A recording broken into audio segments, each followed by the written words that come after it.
Olá, tudo bem? Com vocês, meninos e meninas? Vamos lá para mais uma aulinha, né?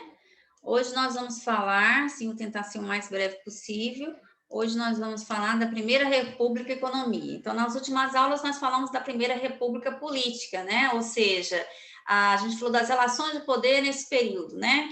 Comandada pelos coronéis, né, pelos grandes proprietários de terra, que tinham um poder político em suas terras, né, ou controlar o voto das pessoas através do voto de cabresto, e esse poder dos coronéis se estendia também para outros, né, para não só ali nas suas terras, né, mas havia também uma relação de poder com o local, com a cidade, com a vila, né, com o estado, a eleger um governador, né? E até mesmo nas políticas nacionais, com a política do café com leite e a política dos governadores que nós falamos. Então, agora a gente vai falar da economia, que também está, a economia e a política elas estão interligadas.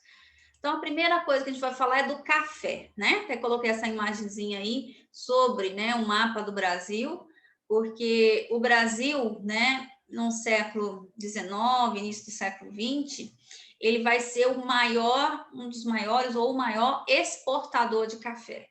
Então, a nossa economia era agroexportadora. O que significa isso, né? Agro, de agricultura, exportadora de exportação. Ou seja, o que sustentava a nossa economia nesse período era a exportação, ou seja, a venda de produtos agrícolas. E o líder dessas exportações era o café.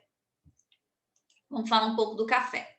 Então, desde lá do Império, né, desde lá do Segundo Reinado, né, o café ele passa a ser o principal produto, né, de sustentação da nossa economia. Então, ele continuou liderando as exportações brasileiras durante a República. Então, animados com os lucros obtidos com a venda de café, principalmente para os Estados Unidos e Europa, né? Então, os cafeicultores brasileiros investiram em novas plantações. Com isso, em pouco tempo, o Brasil passou a produzir muito mais café do que os países estrangeiros queriam comprar. Assim, as sacas de café ficaram estocadas, o que fez o preço do produto despencar. Então, empolgados, né, com a venda de café, com as exportações de café, os cafeicultores começaram a produzir mais café do que compradores tinham. Né? E aí o que acontece? Que a lei da oferta e da procura. Quando tem muito produto no mercado, o preço cai. E o preço do café começou a ter problemas, né? Isso trazia problemas para a economia quando tinha essa chamada crise de superprodução, ou seja, produzia muito e tinha poucos compradores. Ou melhor, não tinha compradores suficientes para tanta mercadoria produzida. E aí, então, passou a ter o convênio de Taubaté, na cidade de Taubaté, em São Paulo, em que esses cafeicultores, né, principalmente de São Paulo, Minas e Rio de Janeiro, se reuniram ali, né, para fazer um convênio, meio que um acordo com o governo. O que eles queriam? Os três maiores produtores de café queriam ajuda do governo. Então, por esse acordo, os governos comprometiam-se a comprar e armazenar sacas de café excedentes por meio de empréstimos obtidos no exterior. Então, quem queria comprar esse café excedente? O que é café excedente? Café que estava sobrando. Quem queria comprar esse café? O governo, né? O governo ia arcar com esse prejuízo.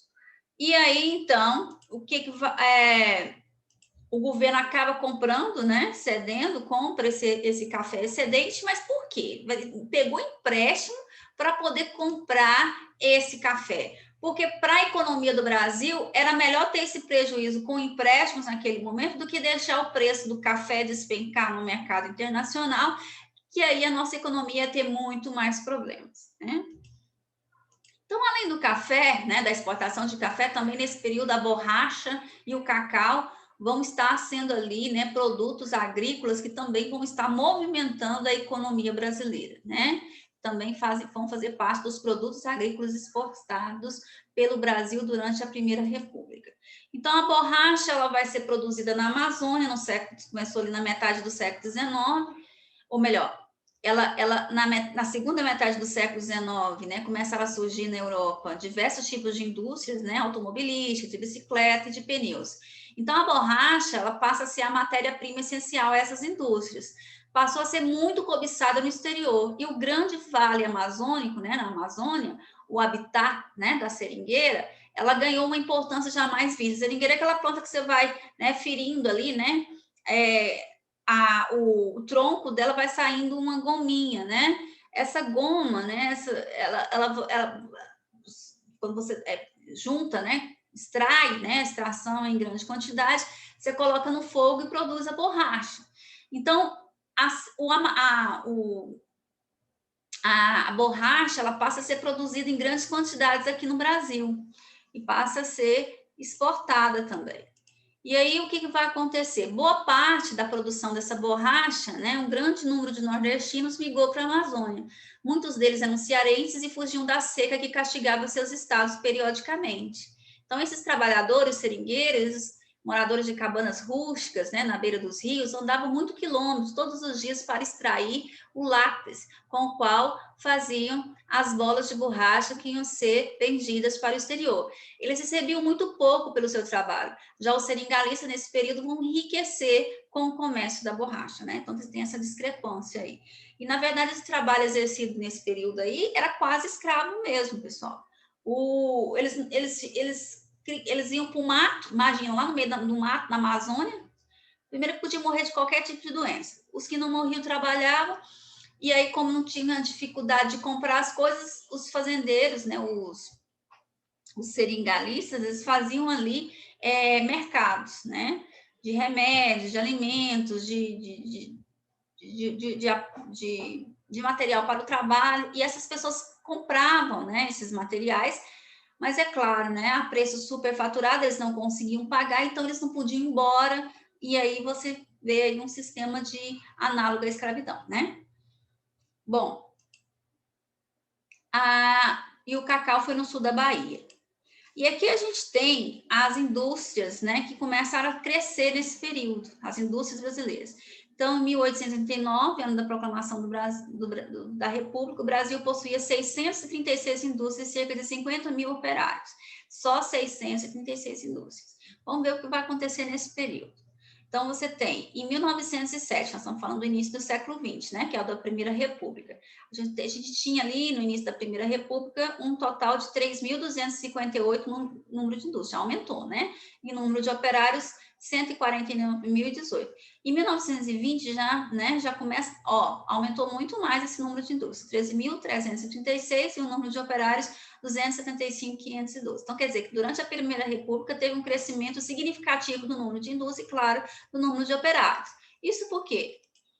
Porque mostrou que com a venda de café, boa parte, né, dos capitais, né, da venda de café passaram a ser investido na indústria, além da mão de obra barata, da disponibilidade de matéria-prima e do sistema de transporte ligado aos portos. Mas a questão principal é o dinheiro, né, que vinha da venda de café. Então, os cafeicultores, os barões do café vendiam muito café, eles queriam investir esse dinheiro em alguma coisa, então eles investiam na indústria. Então, por isso que vai ter um crescimento aí significativo. E onde que vão ser concentradas essas indústrias? Onde se produzia mais café? Em São Paulo. Então, São Paulo tornou-se o estado mais industrializado do país por causa do café. E quem era a mão de obra para trabalhar nessas indústrias? Geralmente eram imigrantes europeus. Então, a gente já não tinha mais escravidão. Então, a gente tem que ter mão de obra livre. E aí, nesse período, né, vai ter uma migração, né, em massa de europeus para a América, né? A Europa passava por dificuldades, né, guerra, tudo isso vai fazer com que as pessoas migrassem para o Brasil. E aí, então, a gente tem aí o quê? Chegada de italianos, guerras, né, tudo isso, a chegada de italianos, mas também vieram portugueses, espanhóis, alemães, russos, japoneses, austríacos e sírio-libaneses para o Brasil em busca de uma vida melhor. Imagina isso, 3,2 milhões de imigrantes vieram para o Brasil, certo? É isso aí. Obrigada, pessoal, e até mais. Bons estudos, tá bom?